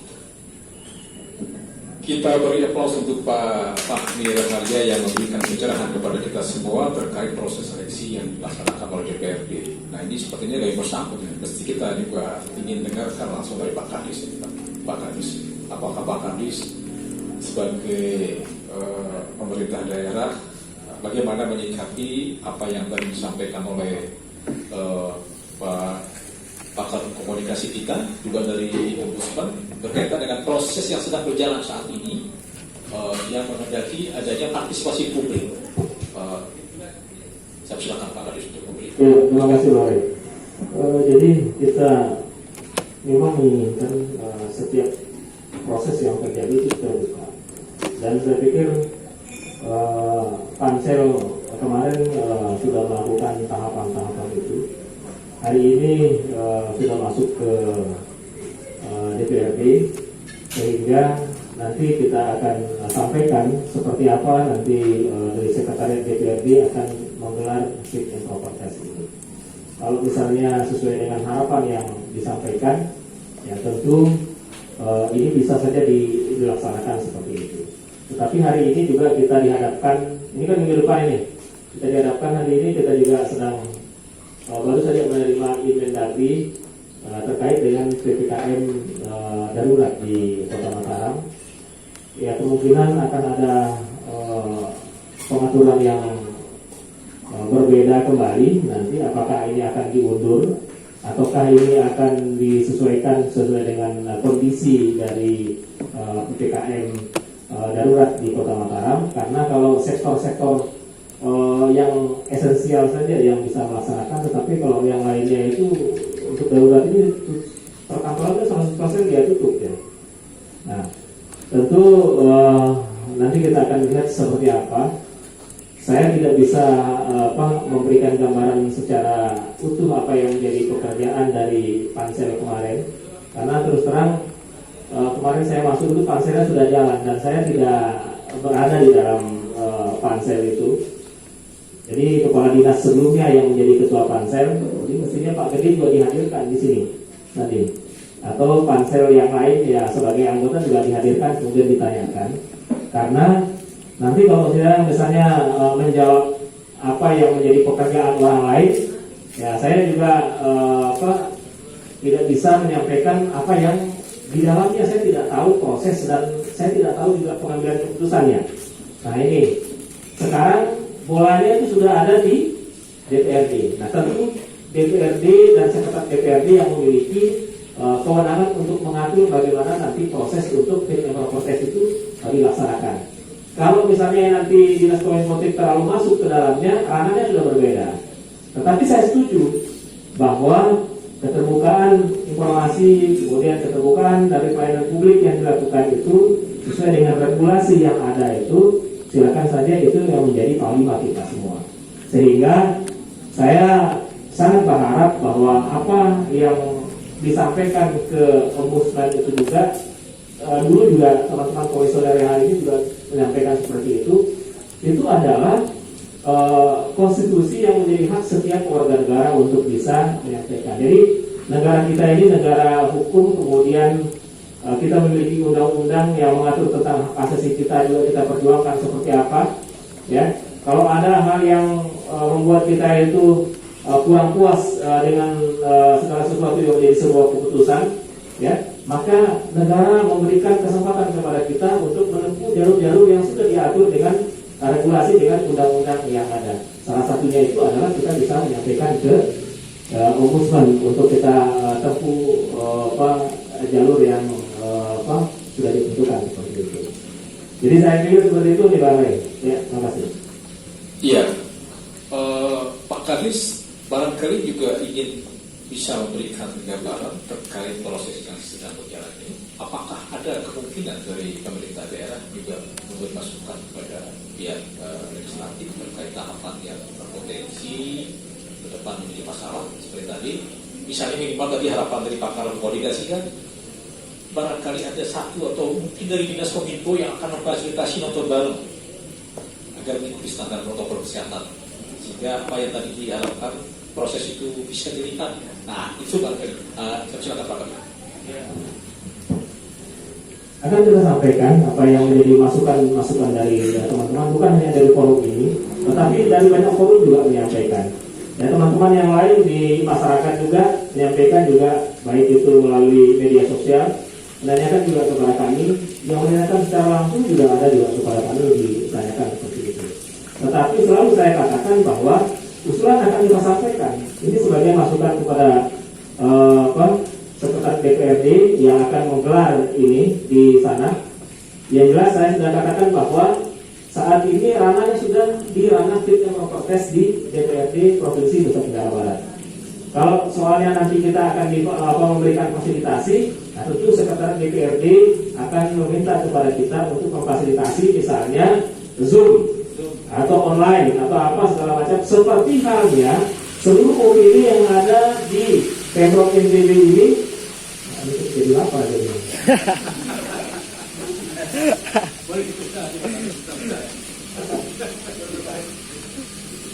Mohon maaf deh Pak Lurah, saya nggak.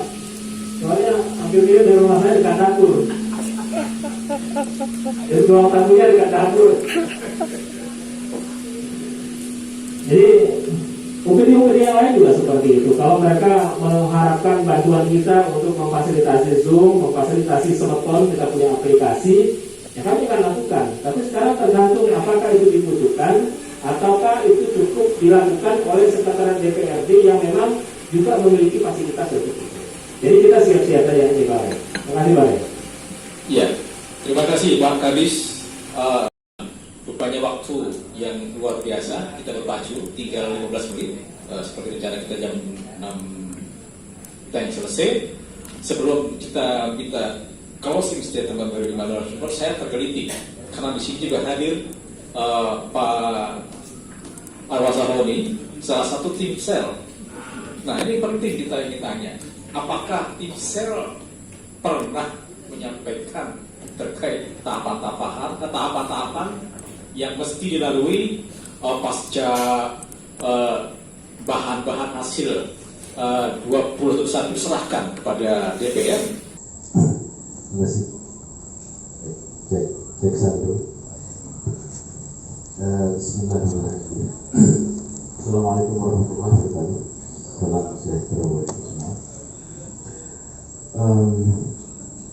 Kami menyerahkan, saya langsung poinnya, menyerahkan hasil kerja tim seleksi pada tanggal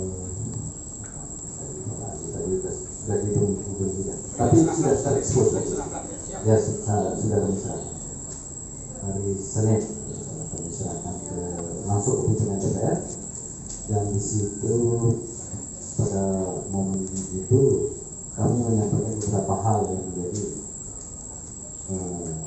kronologi kerja kami dan beberapa argumentasi sistem-sistem yang mungkin menurut kami terpaksa diamputasi namanya kalau secara regulasi terkait kenapa misalnya tadi Ibu Wakil Ketua itu harusnya CAT seperti daerah lain diumumkan dulu, kami maraton, kami sampaikan waktu itu ke pimpinan DPR dan kami sampaikan pula apa yang menjadi kewajiban DPR sesuai amanat regulasi. Jadi mereka menerima, kemudian membentuk pansus, yang kemudian dari pansus ini akan melakukan langkah-langkah teknis, semisal mengumumkan nama-nama yang akan diuji publik, itu kami sampaikan. Kalau kami nanti saya diminta kami digugat oleh Ombudsman atas aduan siapapun, kami sudah sampaikan, kami bilangkan gitu. Ya, tapi memang istilahnya Pak Kadis apa namanya, kita di kemudian hari sebenarnya. Jadi sayangnya itu tidak tercapai karena komposisi yang menurut saya agak-agak apa namanya unik dan tidak mendasari dari sebuah pengambilan kebijakan itu tadi. Nah, dalam proses pun akhirnya kami sifatnya apa namanya, mohon maaf, diktatorial. Jadi apa guidance dari leader ya seperti ini mengalir saja. Jadi sistem pengambilan kebijakannya tidak apa namanya, tidak bisa impulsif, tidak bisa masuk gitu. Jadi lebih ke sistem satu garis, linear gitu. Nah ini yang tidak mendewasa dalam sebuah proses demokrasi di sebuah tim sel itu.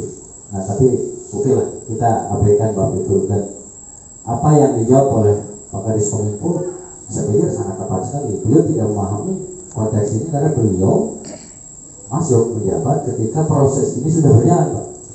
kalaupun beliau misalnya ketika sebuah kesempatan bersama saya di masjid bersama Bu Ana, dia bertanya seperlunya, tapi beliau tidak ingin mencoba untuk intervensi gitu, soal persoalan teknis kan, karena beliau menyadari kapasitas itu. Saya pikir itu jadi yang harus berkompeten menjawab ini sebenarnya Ketua Timsel, supaya lebih clear gitu aja. Nah sebenarnya kemarin itu dinamika dengan ombudsman juga kan saya tidak bisa mengikuti, kalau tidak salah amanat regulasi 10 hari kerja, 10 hari kerja, bukan 10 hari kalender, 10 hari kerja. Kemudian baru menyiapkan atau mewacanakan untuk proses fit and proper test. Kan DPR ini kita pahami punya bisa dibilang makhluk Allah yang paling banyak dan paling sibuk lah ya. Jadi kalau waktu itu kan proses, terus ada bunker dan sebagainya yang sudah ya berbeda dengan makhluk-makhluk akademisi yang yang kerjanya yang memang nggak rutinitas, ini makanya bosan ya mungkin calon profesor lagi. Berada masih ingin berhadapan menjadi duduk di DPR. Intinya DPR waktu itu merespon itu dan akan menyampaikannya ke waktu itu karena pihak Komisi 1 tidak hadir satu pun waktu penyerahan, padahal kami sudah agendakan Komisi 1. Alasannya ya ada kegiatan di luar daerah dan sebagian lagi ada yang ikut kegiatan di KEJ dan sebagainya. Nah akhirnya Ibu Ketua DPR berjanji akan menyampaikannya. Persoalan teknis selanjutnya akan menjadi kontribusi langsung ke Komisi 1, tidak lagi menjadi wilayah pimpinan DPR waktu itu. Itu saja yang bisa saya berikan kesaksian. Jadi saya juga memang kita di internal tim saya ini juga memang banyak melakukan ya cukup dinamis lah. Idealnya sebuah komunitas yang beraneka ragam. Saya juga bertanya-tanya kenapa kok tidak ada yang berlatar belakang komunikasi dan gitu kan. Ini satunya di bahasa gitu. Saya juga bicara ini penyiaran kita melihat dari bahasa penyiarnya apa gitu kan. Sebenarnya etikanya bagaimana sebenarnya kita bicara lebih ke tidak hanya personality tapi lebih ke bagaimana jangkauan performalitas kelembagaan ini dan penguatan integritas ke depan. Dan nama juga Pak Sudarman, Pak Dr. Gadri, dan kebetulan yang L4 itu beliau masih pakai. Karena memang regulasi itu, penguatan itu memang kita komposisi itu dia yang harus mengakumulasinya gitu sistem teknis penyelenggaraan kita itu. Nah, saya menyayangkan itu ya kemudian kita dalam membangun membentuk sebuah struktur argumentasi itu jadi lemah karena tidak minimnya ini dari latar belakang yang komunikasi ini. Jadi ini sebenarnya KPI ini barang apa sih sebenarnya gitu kan? Jadi habis waktu kita untuk memberi kesempatan belajar kepada yang belum memahami KPI ini makhluk apa gitu. Yang sebenarnya diinginkan ke dalam sebuah tim sel ini kan kita orang-orang yang sudah mengetahui secara utuh tentang lembaga ini dan bagaimana barang ini bisa diselamatkan dari ancaman yang akan dikiamatkan oleh negara gitu kan. Kembali lagi ke sistem yang kita bangun linear, maka ini baru internal, eksternal pun jadi linear. Yang diterjang itu kan garis yang leader gitu. Saya pikir itu memang efeknya. Terima kasih. Baik, terima kasih kepada Pak Arwan. Kita beri aplaus untuk tim sel kita yang telah menyelesaikan tugasnya, menyerahkan hasilnya ke DPRD dengan segala dinamikanya. Waktu di sini menunjukkan jam 5.56. Sebelum saya tutup, saya persilakan bahwa di antara 5 narasumber ada yang memberikan closing statement. Saya persilakan Pak Kadis. Ada catatan? Oke. Ya. Baik. Ya. Jadi biar makin paripurna hasil diskusi kita pada sore hari ini. Saya persilakan Pak Kadis. Ya, terima kasih. Jadi saya menyimak kemudian mendengarkan banyak sekali masukan, banyak sekali perspektif yang diberikan dalam kesempatan ini. Nah, tentu ini menjadi sangat menarik. Satu yang saya petik misalnya, ini kan biasanya KPID ini akan menyelenggarakan rakornasnya. Jadi dalam setiap kepengurusan itu ada rakornasnya dan ada juga rakernisnya yang dilakukan tiap tahunnya. Saya pikir usulan dari Pak Dr. Kadri tadi itu menarik untuk membuat ini bukan hanya seksi dari sisi karena dulunya itu sebenarnya sedikit kemudian sekarang besar, tetapi juga membuat ini menjadi menarik seperti KPU itu ditarik ke pusat. Kenapa saya katakan demikian? Karena sesungguhnya KPID ini adalah lembaga pusat yang kemudian ditaruh di daerah. Jadi fungsi penyiaran itu kan fungsi kewenangan dari sana kan. Itu yang menyebabkan kenapa berbeda dengan Komisi Informasi. Sehingga saya cukup bisa memahami kalau misalnya ini pusatlah yang ini, sehingga kita bisa mendapatkan orang-orang yang memang berkualitas dan ada kapasitas di bidangnya seperti itu. Nah, kenapa hari ini misalnya KPID itu mendapatkan hibah? Karena memang dia tidak bisa masuk ke dalam struktur APBD. Seperti halnya KI yang sudah diserahkan oleh pusat itu menjadi kewenangan dan tupoksi dari daerah dan masuk ke dalam APBD di Dinas Kominfo seperti itu. Itu satu. Jadi saya sangat setuju kalau bisa ini nanti kita kawal bersama-sama, walaupun kita teman-teman sudah berada di luar, ya. Tapi ini menjadi masukan dari Pemprov dari Pak KPID Nusa Tenggara Barat ke depan, ya, untuk bisa disuarakan. Kemudian yang kedua, saya tidak ingin membahas apa yang disampaikan oleh Pak Arwan tadi selaku tim saya. Tetapi apapun hasilnya nanti yang akan dihasilkan oleh fit dan proper test oleh DPRD, saya akan berusaha untuk membantu karena bagaimanapun juga pemerintah Provinsi Nusa Tenggara Barat bukan hanya sebagai mitra, tapi kita juga sebagai end user dari teman-teman yang akan berkiprah di sebagai komisioner dari KPID ini. Ada kekurangan, ada kelemahan, kemudian di situ juga kita perlu upgrading capacity dari teman-teman ini. Nah, tentu tidak terlepas dari komisioner-komisioner dari KPID yang sebelumnya. Maka apa yang kita harus lakukan? Nah, tentu kita tidak baguslah mengutuk kegelapan, kan? Ya, kita terus saja berjibaku. Karena proses dari ombudsman itu aja berjalan. Itulah proses kita berdemokrasi. Itulah proses kita saling menghargai, saling menghormati dan menjunjung tinggi apa yang menjadi hak konstitusional dari setiap orang. Nah, tetapi tugas saya sebagai Kepala Dinas Kominfo tentu akan menjalankan fungsi untuk melakukan kemitraan yang baik, memberikan fasilitasi yang baik. Kemudian tentu kekurangan-kekurangan yang ada itu ya jangan kita kutuk kegelapan, tapi sebaiknya kita menjalankan sebatang lilin. Bila perlu kemudian kita berikan center yang digital, nah, supaya otomatis setelah kita itu bisa bekerjasama dalam kondisi apapun, apalagi kalau di dalam kondisi pandemi seperti ini, tentu kita harus mengedepankan kolaborasi ketimbang kita bekerja individualisme seperti itu.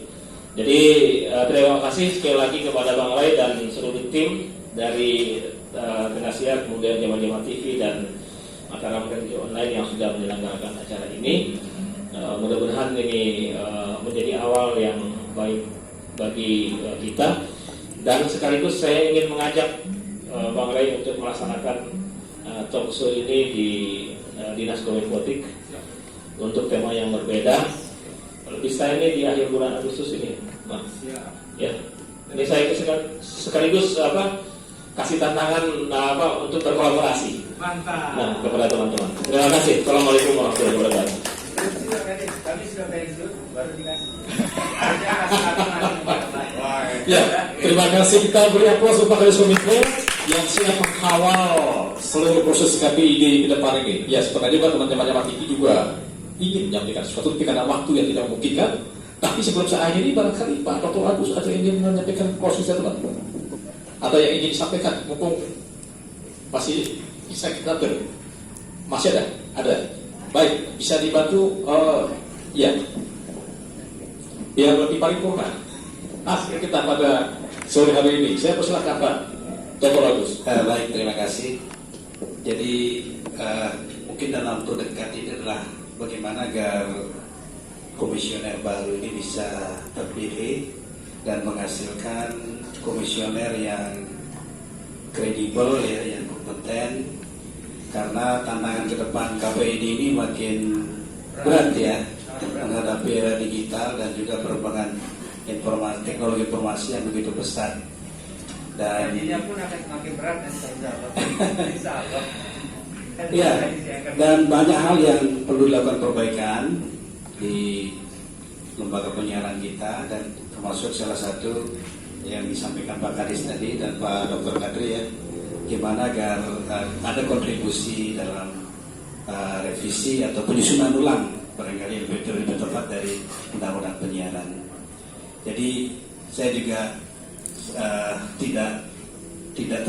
bukan termasuk yang ingin membuarkan KPI, ya, KPI, tapi bagaimana mempertahankan, dan itu tadi kita perbaiki kelembagaan, ya, tupoksi dan kewenangannya.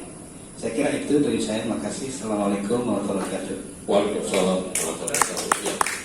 Terima kasih kepada kelima narasumber kita, kepada Pak Kadis Kominfo, Bapak Dr. Najamuddin Amin. Insya Allah akan terus ke depan kita bersinergi, Pak. Dan sesungguhnya kami dari Tenasiar NTB sudah mencoba menghadirkan Ketua Tim Sel sebagaimana harapan Pak Kadis, tapi karena turun hal beliau tidak bisa hadir kemarin. Termasuk juga pimpinan DPRD yang tadinya kita harapkan beliau memberikan sambutan dengan speaker, tapi sebenarnya hal juga tidak bisa hadir. Semua ikhtiar sudah kami lakukan untuk mengantisipasi segala kemungkinan, dan mudah-mudahan harapan kita dari Tendasiar, dari kawan-kawan Tendasiar, berharap bisa diberi akses dalam proses awal uji kelayakan kepatutan yang akan dilaksanakan oleh DPRD. Mudah-mudahan Pak Kadis bisa mengkomunikasikan ini sebagai bagian dari tanggung jawab kita kepada bangsa negara melalui penyiaran. Ya, saya pikir terima kasih kepada Pak Dr. Kadri, Pak Dr. Agus, Pak Pira Jaya saya dari Ombudsman, Bu Waka, luar biasa sarana masukannya untuk bagaimana KPID ke depan dan masa depan penyiaran di NTB. Semua sudah kita catat dan kita sama-sama bisa menyimpulkan pada prinsipnya mudah-mudahan KPID dan penyiaran NTB ke depan akan lebih baik. Dan satu hal yang kami ingatkan bahwa sekarang ini pandemi COVID-19, tentu kami dari Tendasiar NTB mengingatkan kesempatan untuk tetap menjaga protokol kesehatan, menjaga jarak, memakai masker, mencuci tangan pakai sabun, dan ya marilah kita bersahabat dengan COVID-19. Mudah-mudahan dengan bersahabat itu mereka juga bisa mengalami kita, tidak mengganggu kita, kita juga mengalami dia, tapi mudah-mudahan apa yang menjadi penyakit ini akan segera berakhir. Demikian ngopi dan ngobrol hangat kita dengan tema KPID dan masa depan penyiaran NTB, kerjasama komunitas Tendasiar NTB dengan channel TV streaming Jamat TV dan mataramradio.com, serta didukung oleh Rich Hotel dan Malanika. Kurang lebihnya mohon maaf, saya Sukri Arwan selaku pemandu acara mengucapkan terima kasih. Sekian, Assalamualaikum warahmatullahi wabarakatuh, sampai jumpa. Channelnya Jama-Jama, YouTube-nya Jama-Jama, beritanya Jama-Jama, obrolannya Jama-Jama, semua